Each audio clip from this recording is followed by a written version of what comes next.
5 jaar geleden namen Piet en Maria Spelt de boekhandel van de Munnekoff over in de Hofstraat. En de boekhandel is deze week verhuisd naar de Schoolstraat, nummer 36 tot 38. En ook de naam is veranderd. Vanaf 12 september is die nieuwe naam Rooiboek. De boek- en kantoorvakhandel van Venray. En hier bij mij aan tafel Piet Spelt. Welkom. Maar je hebt Maria wel meegenomen, ze zit daar in het publiek. Ja, ze zit in de coulissen. Ja. Hey, deze week zijn jullie verhuisd, Piet, van de Hofstraat naar de Schoolstraat. Wat is de reden van die verhuizing? Nou, de reden eigenlijk van de verhuizing is toch wel achterblijven van het publiek wat je gewoon hard nodig hebt als retailer zijn. Dat mag heel simpel en duidelijk zijn. In de Schoolstraat denken wij dat in veel grotere aantallen en getallen langs te zien schuifelen. Dat in tegenstelling tot de Hofstraat, daar schuifelt men niet, daar gaat men van A naar B in een rot tempo. En ja, af en toe vliegt er iemand naar binnen in de boekhandel, maar dat zijn dan onze vaste klanten. En dat zijn er eigenlijk te weinig, dus we gaan ze opzoeken. Je hoopt gewoon dat er meer mensen jouw winkel binnenschuiven en dat je steeds meer vaste klanten onder die schuifelaars binnen kan halen. Ja. En de naam die is veranderd. Rooiboek is de nieuwe naam. Hoe is die naam ontstaan? Heb je zelf bedacht? Rooiboek? Ja. Nou, inderdaad zelf bedacht, ja. Maar dat was eigenlijk niet de opzet. Rooiboek met een J overigens. En ik zie het af en toe ook met IJ en Y. Ja, het woord rooi dat wordt op verschillende manieren geschreven, dat klopt. Ja. Daar kwamen we eigenlijk enkele jaren terug al op. En toen hebben we dat geparkeerd. Eigenlijk in een zondagochtend mijmering en gezegd van, nou, als we toch iets van onszelf konden maken. Dat is eigenlijk altijd een vurige wens geweest. En dat hebben we dus nu gedaan. En toen was eigenlijk Rooiboek al vrij snel bedacht. Toch hebben wij gemeend om dat open te moeten zetten. En het publiek te vragen van, nou kom eens met een leuk idee. En daar willen wij dan €100 aan een cadeaubon aan spenderen. Nou, met al die 160 namen die wij ontvangen hebben, dat waren er echt gigantisch veel. Er zaten heel veel leuke hersenspinsels in. Echt af en toe gierend van het lachen op de zondagochtend. Desondanks, iedere keer bij de selectie vielen er heel veel af, maar die Rooiboek die bleef steeds hangen. Ja, jouw eigen de eigen spinsel. Ja. Dus heb jij zelf nou die bon van €100? Precies, die heb ik in de pocket.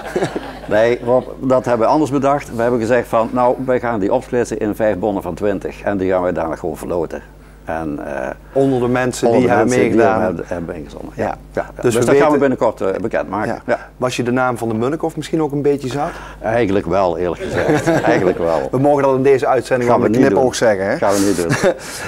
Dadelijk als winkel, andere plek. Zijn er dan ook veranderingen in je winkel ten opzichte van de winkel die je nu hebt? Nou, de grootste verandering zit eigenlijk in de winkel zelf. Hè. We gaan van een rechte pijp naar een vierkante doos. En dat betekent dus dat je een hele andere opstelling krijgt van je producten. Als je binnenkomt, sta je ook meteen vol in de winkel. In het andere geval, dus in de Hofstraat, moest je eerst die rechte pijp in. Waarbij heel veel mensen eigenlijk halverwege al afhaakten. En zeiden van, ja, de rest is boeken, doei. En die waren dus vervolgens weg. Ja, nu staan ze er middenin en ze gaan gewoon beleven van wat daar te doen is. En dat zien ze eigenlijk in 1 oogwenk. Dat is snel gedaan. Ja. Wat is jouw favoriete hoek in de winkel? Kinderhoek. Want? Dan moet je eens komen kijken. Maar waarom is het jouw favoriete hoek? Omdat dat kinderen aanspreekt, denken wij. Dat is een hoekje voor de kinderen met een werkblad daar tegen de wand aangemaakt. Met Nijntje in vol ornaat op de wand. Levensgroot tot aan het plafond. Met stoeltjes voor hun maat, met hun maat en hun kleurtjes. En dan kunnen zij hun boekje kiezen die zij zelf graag willen lezen. En die ligt daar gewoon. Dus die kids die voelen zich meteen thuis dadelijk in de nieuwe winkel? Ik denk het wel. Ja. Denk het wel. Ik heb ook iets gehoord dat jullie rondom de financiering van de nieuwe winkel, dat jullie iets hebben gedaan met een crowdfunding project. Ja, moeilijk woord. Ja, nou, crowdfunding is op zich niet... Ja, ik heb misschien wel de leeftijd, maar we gaan wel mee als het gaat om economische zaken natuurlijk. En crowdfunding kwam regelmatig om de hoek. En nou zijn er dus allerlei vormen van crowdfunding. Wij hebben dus gekozen voor een lening, een aanvraag bij een crowdfundbureau. En in ons geval hebben we daar gekozen voor Colin Crowdfund. Wat daar gebeurt eigenlijk, je doet een aanvraag voor een lening. Nou, in ons geval hebben we dus gekozen voor een lening van €50.000. En we hebben een heel stuk zelf gedaan uit eigen middelen. En die 50.000 die vraag je dus aan. Je gaat door een molen van ophoesten van data, allerlei cijfers die je aan kunt dragen, die mag je aandragen. Want de leningverstrekker die wil natuurlijk wel zeker weten dat het ook weer een keer terugkomt. En het liefst nog met een beetje rendement. Nou, dat wordt dus gecheckt, dat wordt op een gegeven moment door de directie goedgekeurd en die zegt van oké, wij gaan dus die 50.000 euro, die gaan we aan u verstrekken.